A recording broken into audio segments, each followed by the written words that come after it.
کا طوطی جب بولتا ہے تو لوگ آش آش کر اٹھتے ہیں۔ آج تو علامت الدہر ہے، آج تو قاضی القضات ہے، آج تو منسٹر ہے، آج تو بادشاہ ہے، آج تو وزیر اعظم ہے، آج تو پہلوان ہے، آج تو شہزادہ ہے، آج تو زور آور ہے۔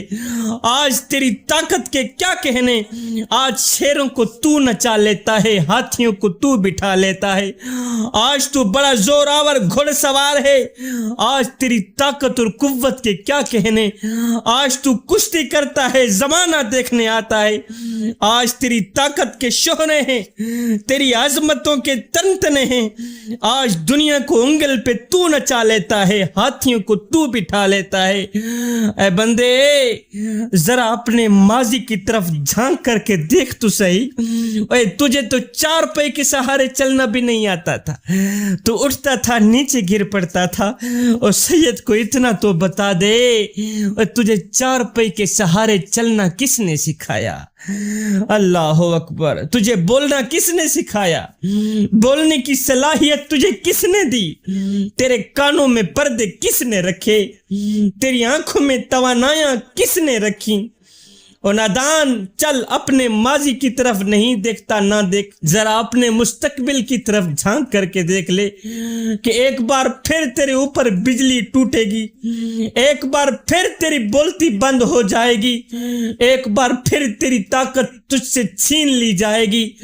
ہائے تو فالج زدہ ہو کے چار پئی پہ لیٹ گیا۔ گھر والے 4 دن تو بڑی خدمت میں لگے رہے، 4 دن تو بڑی دیکھ بھال میں لگے رہے، 4 دن کی خدمت کے بعد آہستہ آہستہ پیچھے ہٹنے لگے۔ یہ تو بھی محسوس کرنے لگا کہ میرے گھر والے مجھ سے پیچھے ہٹ رہے ہیں۔ پھر کچھ دن بعد تجھے کھانسی بھی کچھ اس طرح کی خوفناک لگی کہ گھر والوں نے کہا بڈھا کھانستا ہے، بچے ڈسٹرب ہوتے ہیں، بڈھا کھانستا ہے، جراثیمیں پھیلتی ہیں، لہٰذا تیری چارپائی کو اندر سے اٹھا کر باہر برآمدے میں رکھ دیا گیا۔ بیٹا پہلے تو خود کھانا دینے آتا تھا، لیکن جب وہ بھی تنگ آیا تو نوکر کی ڈیوٹی لگا دی۔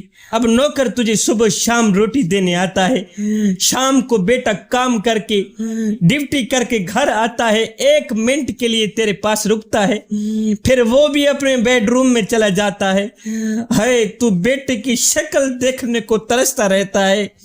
ساری زندگی آٹا گنیا تے لکھاں کیتے پیڑے، گئی جوانی آیا بڑھاپا، آج کوئی نہیں آدھا نیڑے۔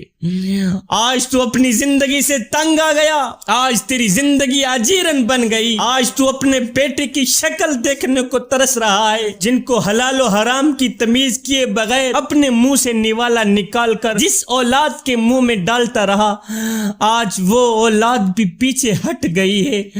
آج تو اپنی زندگی سے تنگ آ گیا، آج تیری زندگی اجیرن بن گئی۔ جب تو اپنی زندگی سے تنگ آیا تو پھر تو نے کہا ڈاکٹر لگا مجھے زہر کا ٹیکا کہ اللہ مجھے موت ہی دے دے۔ اب میرا اللہ فرماتا ہے بندے اس وقت اگر میں تجھے موت بھی نہ دیتا، بتا تو صحیح تو کہاں جاتا؟ اور تو زندگی سے تنگ آ گیا تھا، زندگی تیرے لیے اجیرن بن گئی تھی، خیر تو جہاں رہ گئے اپنے بھی دور بھاگ گئے تھے، اور تو اکیلا برآمدے میں پڑا تھا۔ تیری روح آدھی اندر تھی آدھی باہر تھی، تیری سانس حلق میں اٹکی ہوئی تھی۔ اب تو دعائیں مانگ رہا تھا، یا مولا اب مجھے موت ہی دے دے تو میرے حق میں بہتر ہی رہے گا۔ اور تو ڈاکٹروں کو بلا رہا تھا، اور ڈاکٹر لگا مجھے زہر کا ٹیکا کہ اللہ مجھے موت ہی دے دے۔ میرا اللہ فرماتا ہے بندے بتا تو صحیح، اس وقت اگر میں تجھے موت بھی نہ دیتا تو کہاں جاتا؟ ہم نے تجھے موت دی ہے، یہ بھی ہمارا تم پر احسان ہے، اور ہم نے تمہیں زندگی بخشی ہے، یہ بھی ہمارا تم پر احسان ہے۔ پھر فرمایا شکر کر ہم نے تجھے موت عطا کر دی، شکر کر ہم نے تجھے موت عطا کر دی، اور قبر جیسا خوبصورت مکان دیا ہے۔ اور ایک کتا بھی تو مر جاتا ہے، گھسیٹ کی روڑی پہ ڈال دیا جاتا، بکری بھی تو مری تھی، گھسیٹ کی روڑی پہ ڈال دی گئی، اگر تجھے بھی روڑی پہ ڈال دیا جاتا تو کیا تھا؟ لیکن فرمایا نا یہ میرا شاہکار ہے۔ فرمایا پہلے اسے غسل دو، پھر اس کو چٹا لباس پہنا دو اور ہاں جگہ جگہ پر خوشبو بھی لگا دینا. آج دشمن بھی تیرا منہ دیکھنے آ رہا ہے. اور ایمان سے بتا کیا یہ تیرا کالا منہ دکھنے کے قابل ہے؟ پھر فرمایا اس کو قبرستان کی طرف لے چلو اور ہاں آہستہ آہستہ لے جانا, میرے شاہکار کو تکلیف بھی نہ پہنچانا. پھر فرمایا میرے شاہکار کو ایک بندہ بھی نہیں 4 بندے اٹھائیں اور ہاں کندھا بھی بدلتے رہنا. ہے آج تو دلہا بنا ہوا ہے, زمانہ تیری بارات بنی ہوئی ہے. پھر تیرا پروٹوکول اتنا ہے کہ آج امام کعبہ بھی آ جائے وہ بھی پیچھے ہے, تیری لاش آگے ہے. میرا اللہ فرماتا ہے بندے دیکھ تو صحیح اور بتا تو صحیح تو نے ہمارے ساتھ کیا کیا, دیکھ تو صحیح ہم نے تیرے ساتھ کیسا اچھا سلوک کیا ہے.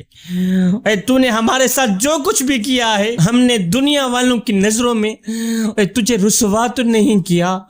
تو نے ہمارے ساتھ جو کچھ بھی کیا ہے دنیا والوں کے سامنے ہم نے تجھے ذلیل تو نہیں کیا.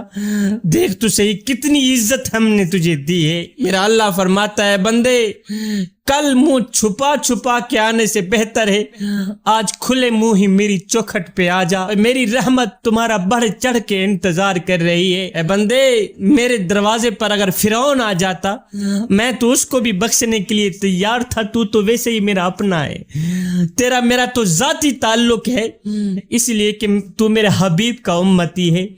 اے بندے ایک بار تو میری چوکھٹ پہ آ کر تو دیکھ, ایک بار اپنا دامن پھیلا کر تو دیکھ, ایک بار اپنی آنکھوں سے آنسو بہا کر تو دیکھ.